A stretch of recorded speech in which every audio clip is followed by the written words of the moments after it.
नमस्कार, स्वागत है आपका हमारा राजस्थान बुलेटिन में और मैं हूं आपके साथ अदिति। चलिए खबरों पर जाने से पहले नजर डालते हैं हेडलाइंस पर। चक्रवाती तूफान तौकते का डूंगरपुर में कहर, आकाशीय बिजली गिरने से हुई 4 मौतें।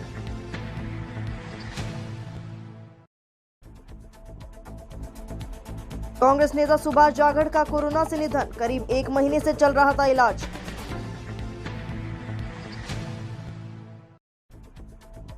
व्याख्याता द्वारा समाज विशेष पर अशोभनीय टिप्पणी का विरोध, ब्राह्मण समाज पदाधिकारियों ने एसडीएम को सौंपा ज्ञापन।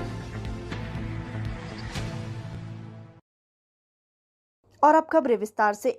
हिंद महासागर से उठे चक्रवाती तूफान तौकते का असर राजस्थान के कई जिलों में देखने को मिल रहा है। हालांकि इसका असर इतना ज्यादा नहीं है, लेकिन रविवार को तेज रफ्तार तूफानी हवाओं के बीच आकाशीय बिजली गिरने से मरने वालों की संख्या बढ़कर 4 हो गई। बिजली की चपेट में आने से झुलसे 2 और लोगों ने सोमवार सुबह दम तोड़ दिया। मरने वालों में 3 बच्चे शामिल हैं। इसके अलावा आकाशीय बिजली की चपेट में कई मवेशी आए। डूंगरपुर में आकाशीय बिजली गिरने से 2 लोगों की मौत हो गई। मुख्यमंत्री राहत कोष से प्रत्येक मृतक के परिवारजनों को 4-4 लाख रुपए की आर्थिक सहायता स्वीकृत की गई है।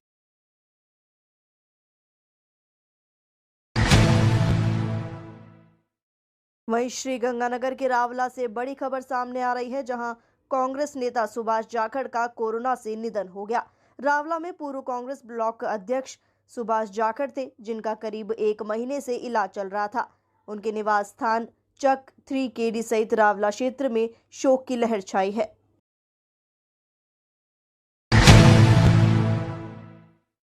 खबर हिंडौन सिटी से है, जहां मंडरायल तहसील स्थित एक गांव में कार्यरत व्याख्याता द्वारा सोशल मीडिया के जरिए ब्राह्मण समाज, महाराणा प्रताप सहित हिंदू संस्कृति को अपमानित करते हुए अशोभनीय पोस्ट किए जाने पर देश और दुनिया के साथ ही इस समय राजस्थान प्रदेश भी कोरोना की दूसरी लहर से जूझ रहा है। इस बार ये महामारी ज्यादा खतरनाक बनकर सामने आई है। प्रदेश में कोरोना के राजस्थान समृद्ध विरासत है इसकी शान,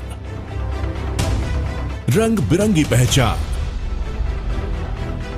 अलवर से लेकर जैसलमेर तक, श्री गंगानगर से लेकर प्रतापगढ़ तक, संपूर्ण राजस्थान को कवर करते हैं हम। राजस्थान की हर खबर देखते रहिए DPK न्यूज पर।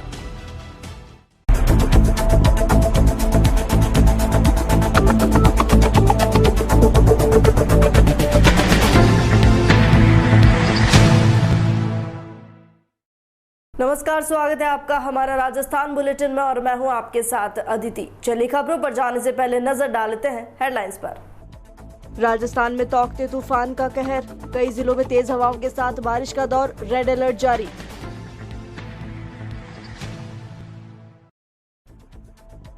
कोरोना संक्रमण के बारूद पर जैसलमेर के गांव, फूल रहे हैं सबके हाथ पांव।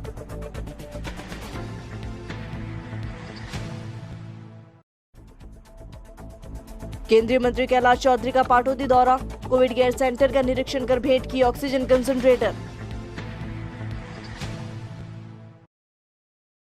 और अब खबरें विस्तार से। ताउते चक्रवाती तूफान का असर राजस्थान में देखने को मिल रहा है। जयपुर, अजमेर, उदयपुर, जोधपुर, कोटा संभाग के कई इलाकों में सुबह से बारिश का दौर जारी है। मौसम विभाग ने डूंगरपुर और बांसवाड़ा में बारिश होने की चेतावनी जारी की है। साथ ही इन जिलों के अंतर्गत रेड अलर्ट जारी किया गया है। मुख्यमंत्री से लेकर मुख्य सचिव ने सभी जिलों के कलेक्टरों और संभागीय आयुक्तों को बारीकी से नजर रखने के साथ आपात परिस्थिति से निपटने की तैयारियों के निर्देश दिए हैं। प्रशासन ने इन एरिया में राहत बचाव के लिए 1 दिन पहले ही राज्य आपदा प्रतिक्रिया यानी SDRF की टीमें तैनात कर दी है। मौसम विभाग की माने तो ये तूफान आज शाम तक राजस्थान के दक्षिण पश्चिम क्षेत्र में प्रवेश करेगा।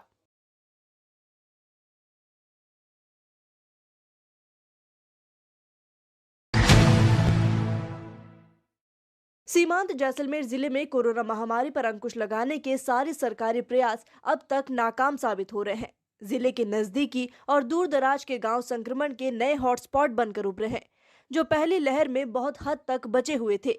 इस बार एक एक गांव में दर्जनों की तादाद में कोरोना संक्रमितों के सामने आने से प्रशासन और चिकित्सा महकमे के हाथ पैर फूल गए हैं। इस बार कोरोना का कहर जैसलमेर के गांव में सर्वाधिक नजर आया।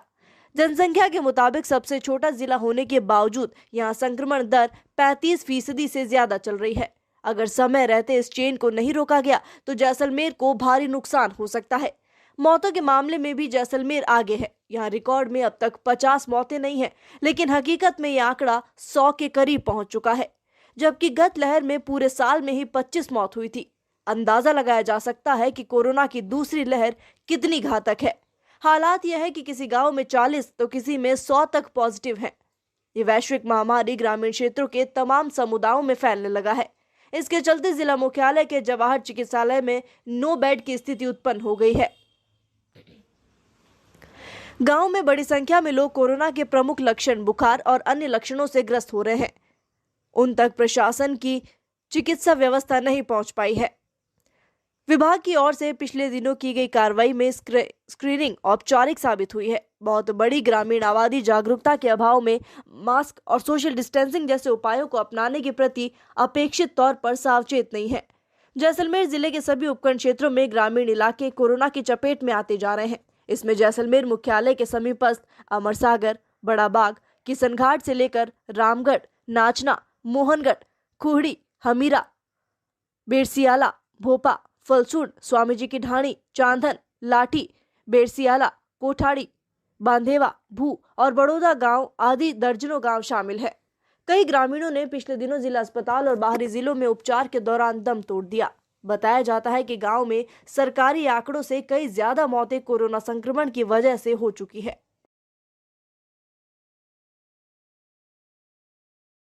सत्य है कि कोरोना का जो कोविड-19 का संक्रमण है वो गांव तक पहुंच चुका है और इसलिए गांव में जो राज्य सरकार द्वारा निगरानी समिति गठित की गई थी और अन्य जनप्रतिनिधियों का लोकल गांव के लोगों की रिस्पॉन्सिबिलिटी और बढ़ जाती है।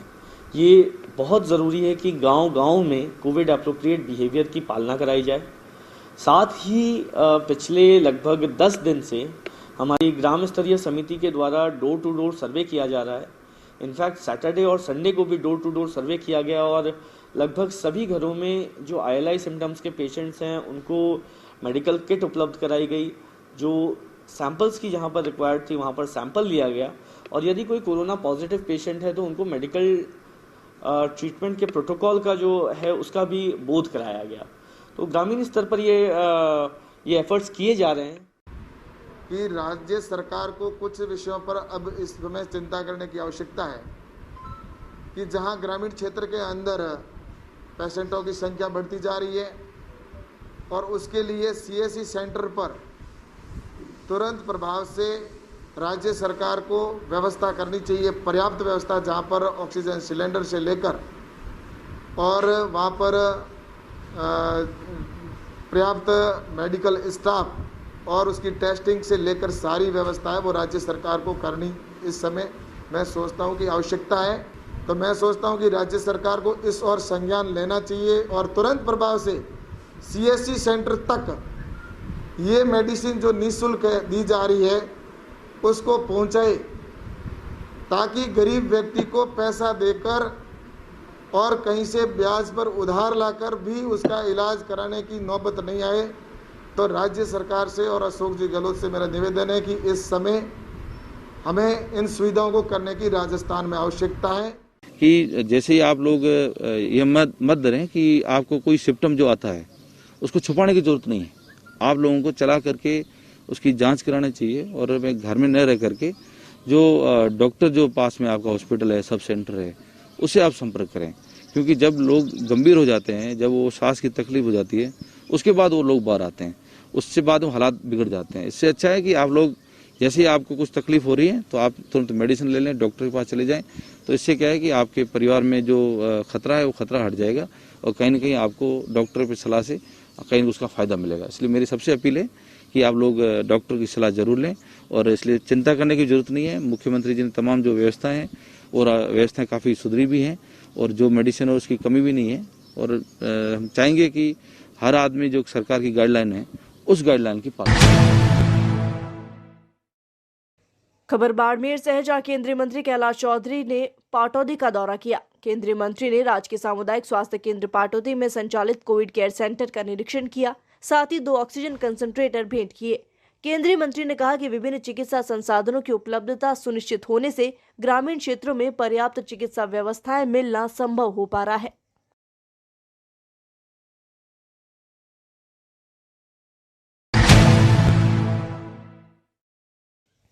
खबर बारां के छिपा बड़ौद से है, जहां लाडपुरिया गांव में कृषि कार्य करते समय एक महिला को करंट लग गया। इस हादसे में महिला की मौत हो गई। थाना अधिकारी रामस्वरूप मीणा ने बताया कि क्षेत्र के लाडपुरिया निवासी 45 वर्षीय महिला सावित्रीबाई की करंट लगने से मौत हो गई।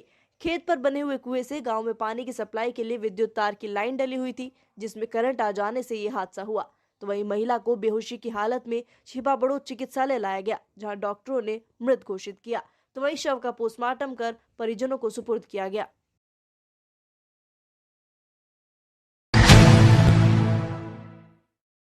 खबर भरतपुर के बयाना से है, जहां सब्जी मंडी में सोशल डिस्टेंसिंग की धज्जियां उड़ती नजर आ रही हैं। प्रशासन के तमाम प्रयासों के बावजूद लोग लापरवाह हैं। बयाना की सब्जी मंडी में लोगों की भीड़ कम नहीं हुई है और इस भीड़ की रोकथाम के लिए गत दिनों प्रशासन ने सब्जी मंडी को खुले मैदान में शिफ्ट किया, लेकिन वहां भी जबरदस्त भीड़ देखने को मिल रही है। ऐसे में संक्रमण का खतरा पैदा है। सब्जी मंडी बयाना में बहुत भीड़ है और कोरोना की बहुत बीमारी चल रही है बयाना में। पब्लिक मान नहीं रही है, बिल्कुल बहुत परेशान है पब्लिक बहुत भीड़ इकट्ठा हो रही मंडी में। बिल्कुल कोरोना गाइडलाइन का कोई प्रयोग नहीं हो रहा है। खबर श्रीगंगानगर से है, जहां दिल्ली अहमदाबाद आश्रम एक्सप्रेसवे में दौसा स्टेशन पर रविवार को एक महिला यात्री ट्रेन में चढ़ रही थी और उसी दौरान ट्रेन में चढ़ने से महिला यात्री का संतुलन बिगड़ गया, जिससे वे प्लेटफॉर्म और कोच के बीच गिर पड़ी। इसे देखकर प्लेटफॉर्म पर ड्यूटी कर रहे रेलवे सुरक्षा बल के हेड कांस्टेबल आजम खान व कांस्टेबल कालूराम ने सजगता का परिचय देते हुए तुरंत भागकर महिला को संभाला, महिला के साथ होने वाली दुर्घटना से बचाया। उत्तर पश्चिम रेलवे के उप महाप्रबंधक सामान्य व मुख्य जनसंपर्क अधिकारी लेफ्टिनेंट शशि किरण ने बताया कि रेलकर्मी सदैव यात्रियों की सुरक्षा और सुविधाओं के प्रति सजग रहकर कार्य करते हैं। यात्रा के दौरान यात्रियों का कर्तव्य बनता है कि वे रेलवे का सहयोग करें। यात्री चलती ट्रेन में चढ़ने का प्रयास न करें। वर्तमान परिस्थितियों को देखते हुए कोविड प्रोटोकॉल की पालना करें।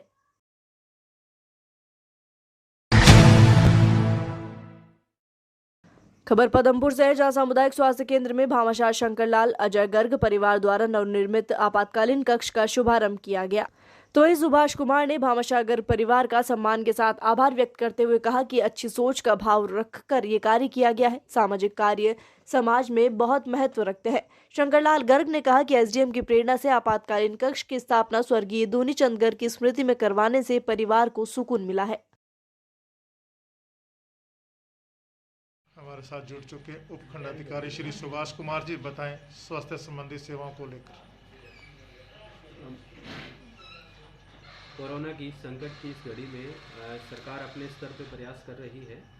इसके अलावा भामाशाह और आम नागरिक भी इसमें साथ आके मेडिकल की जो व्यवस्थाएं हैं, उनका इंफ्रास्ट्रक्चर है, उसको मजबूत करने के लिए प्रयासरत हैं। हमारे माननीय विधायक गुरमीत सिंह कुन्नर के प्रयासों से ऑक्सीजन प्लांट हमारे लगने वाले हैं पदमपुर में भी और करणपुर में भी। इसके अलावा फूलचंद जी मिगलानी जो चेयरमैन नगर पालिका है, उन्होंने 7 सिलेंडर की व्यवस्थाएं करवाई है और माननीय विधायक की अपील के बाद काफ़ी लोग बाजार से, शहरों से, गाँव से सहयोग के लिए आगे आ रहे हैं। उसमें हमारी सरपंच यूनियन है, वो एक ऑक्सीजन कंसंट्रेटर हमें खरीद के देगी। यहाँ की जो ट्रक यूनियन है, वो एक ऑक्सीजन कंसंट्रेटर हमें खरीद के देगी।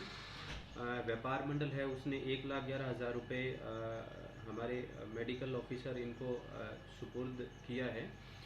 ये अपने स्तर पे ऑक्सीजन सिलेंडर या ऑक्सीजन कंसंट्रेटर या बेड या दूसरी व्यवस्थाएं खरीद सकते हैं। हमारे जो रेवेन्यू के जो हैं अधिकारी कर्मचारी, उन्होंने 1 लाख रुपये दिए हैं, उससे ऑक्सीजन सिलेंडर और दूसरी व्यवस्थाएं खरीद सकते हैं। इसके अलावा हमारे शहर के उद्योगपति और अन्य दूसरे जो व्यवसायी हैं, उन्होंने हमें सिलेंडर सुपुर्द किए हैं। 26 सिलेंडर पहले ले चुके हैं, उसके बाद 3 सिलेंडर आज फिर प्राप्त हुए हैं। आज हमारी कोशिश है और हमने टाई अप करके करीब 20 सिलेंडर आज हम फिल करवा के और ब्लॉक में रखने की स्थिति में है। ओवरऑल व्यवस्थाओं के लिए सभी लोग आगे आ रहे हैं और सरपंच जो यूनियन है, उन्होंने कल मीटिंग के बाद अच्छे प्रयास करने की आश्वासन दिया है। अपनी जो क्षेत्रीय CHC PHC है उसके लिए ग्रामीण क्षेत्र के भामाशाहों के सहयोग से वहाँ बेड, ऑक्सीजन सिलेंडर और ऑक्सीजन कंसंट्रेटर और दूसरी व्यवस्थाओं के लिए वो प्रयासरत है। तो मेरी आमजन से यही अपील है कि अपने स्तर पे जितना हो सके, जैसे हो सके, इस कोरोना में अपना योगदान दे, प्रचार प्रसार में योगदान दे। और कुछ अगर दान या सहयोग करना चाहते हैं तो कोई भी सामान खरीद करके आप अपने स्थानीय जो PHC है CHC को सुपुर्द कर सकते हैं। खबर चूरू के तारानगर से है, जहां अग्रवाल समाज की ओर से कोरोना महामारी के चलते ऑक्सीजन के 26 सिलेंडर तारानगर की CHC और OP गुप्ता मेमोरियल अस्पताल में भेंट किए गए। अग्रवाल युवा सम्मेलन के जिला अध्यक्ष सुशील सरावगी, संरक्षक सुरेश मित्तल की अपील पर सूरत से 26 सिलेंडर तारानगर पहुंचे, जिन्हें तहसीलदार तेजपाल गोठवाल, नायब तहसीलदार सुल्तान सिंह, CHC प्रभारी डॉक्टर मोतीलाल सोनी, OP गुप्ता अस्पताल संचालक अमित अग्रवाल को भेंट किया गया। वक्ताओं ने कहा कि महामारी के इस दौर में सभी को आगे आकर मानवता की सेवा का संकल्प लेना चाहिए ताकि जरूरतमंदों की सेवा हो सके।